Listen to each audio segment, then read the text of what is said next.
qu'il vous est déjà arrivé de taper à la mauvaise porte ou de sonner à la mauvaise sonnette et alors la personne qui va là vous ouvrir n'est pas celle que vous attendez, on est surpris, ça nous fait vraiment bizarre. Peut-être aussi derrière cette porte, parfois ça peut être même dangereux. Vous savez, des fois il y a des pancartes où il y a écrit « chien dangereux ». Ouh là là. Alors si on entre là dans cette porte qu'on n'avait pas prévue, on ne va pas être déçu, je pense. Vous savez, il y a aussi cet exemple qu'on pourrait prendre et se dire, parfois on regarde sur Internet, on a envie de louer, d'acheter une maison et puis on va regarder un petit peu des publicités et on va trouver quelque chose qui nous plaît, on va voir de belles photos, on va se dire « waouh, là on va y être bien ». Et puis c'est là le temps d'aller visiter et alors qu'on ouvre cette porte, on se rend compte du désastre. Qu'est-ce que c'est moche en fait en vrai. Qu'est-ce que c'est mal agencé, oh là là, tout le travail qu'il y a à faire. Alors on est déçu. Et c'est vrai, ouvrir une porte, une fois qu'on l'a ouverte, on ne peut plus faire marche arrière. Et c'est important d'ouvrir les bonnes portes dans notre vie et dans notre cœur. Et dans la Bible, il nous est rappelé aussi d'ouvrir la bonne porte et de laisser rentrer Jésus dans notre cœur. Parce qu'il est celui qui vient là frapper à la porte de notre cœur. Il est tellement précieux, important, pouvoir le laisser rentrer. Vous savez que dans la Bible, il est même écrit que Jésus est la porte. Alors Jésus, évidemment, dans la Bible, parle beaucoup avec des images. Et il est question, à un moment donné, d'une bergerie avec des brebis. Cette bergerie représente tous ceux qui sont là avec Jésus, qui ont accepté Jésus, qui vont se retrouver, qui vont former ce troupeau. Quelle belle image, hein? Jésus le dit et va dire qu'il est la porte. On peut le lire ensemble dans l'évangile de Jean, au chapitre 10 et au verset 7. Jésus leur dit encore en vérité, je vous le dis, je suis la porte des brebis. Il est la porte. Amen. On peut même aller un petit peu plus loin et au verset 9, il est dit, si quelqu'un entre par moi, il sera sauvé.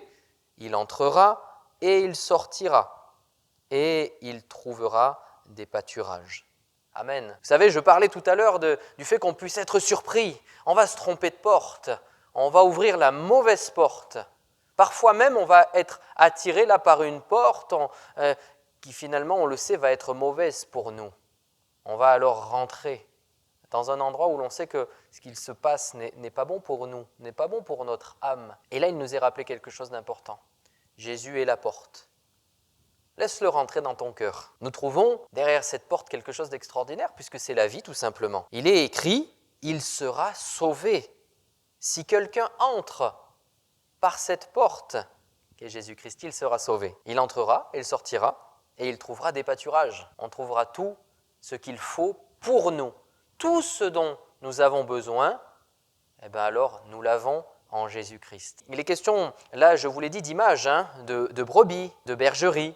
Et il est dit de Jésus-Christ qu'il est le bon berger. Et là, il est la porte. Et dans ce texte, il est aussi question de la sécurité, de ces brebis. Il va les mettre en sécurité. Il va être celui qui va les garder, qui va vraiment les protéger contre toutes les attaques. Il nous donne tout ce dont nous avons besoin. Il nous donne la sécurité. Jésus veut être celui qui te protège, qui te garde, qui te sauve. Jésus nous veut dans sa bergerie.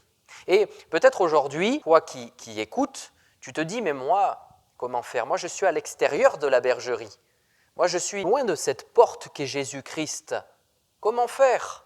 Comment faire pour y accéder? Comment faire pour rentrer? Je me sens tellement faible, perdu.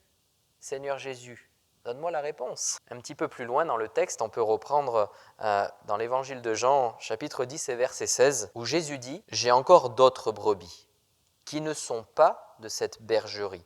Celles-là, il faut que je les amène. Elles entendront ma voix et il y aura un seul troupeau, un seul berger. » Amen. C'est un message d'espoir encore aujourd'hui. Le message de la croix, peut-être plus de 2000 ans, mais c'est toujours d'actualité. Et il nous dit là que si tu n'es pas dans cette bergerie, le Seigneur t'appelle, Jésus t'appelle aujourd'hui même à venir dans sa bergerie, où là il va pouvoir te garder. tu seras en sécurité. On a besoin de cette sécurité. On a besoin d'être avec Jésus, attaché à lui. Il y a encore d'autres brebis. Le Seigneur t'appelle. Vous ne faites pas partie de cette bergerie? Alors Jésus vous veut. Il vous veut dans sa bergerie. Et il est cette porte, passe par cette porte. Sois sensible à la voix de Jésus. C'est le bon berger. Et le bon berger, ça veut dire quoi? Ça veut dire le bon, le vrai, le seul. C'est lui le bon. Tout à l'heure, on parlait donc de ces mauvaises portes où on va être déçu.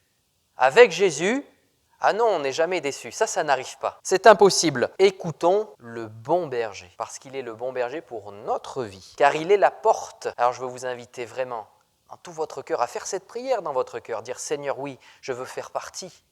Je veux faire partie de ce troupeau. » Parce que peut-être aujourd'hui, je suis seul. Peut-être aujourd'hui, je suis totalement isolé. Je me mets à l'écart de tout. Je me laisse peut-être avoir dans mes addictions. Je me laisse avoir par tous les plaisirs que le monde me donne. Et moi, je veux intégrer ce bon troupeau où je me sens en sécurité et surtout gardé par le bon berger. Nous avons besoin de ce bon berger dans notre vie. C'est une invitation que Jésus te lance maintenant même. Et il te dit « Viens dans ma bergerie ». Que Dieu vous bénisse. Amen.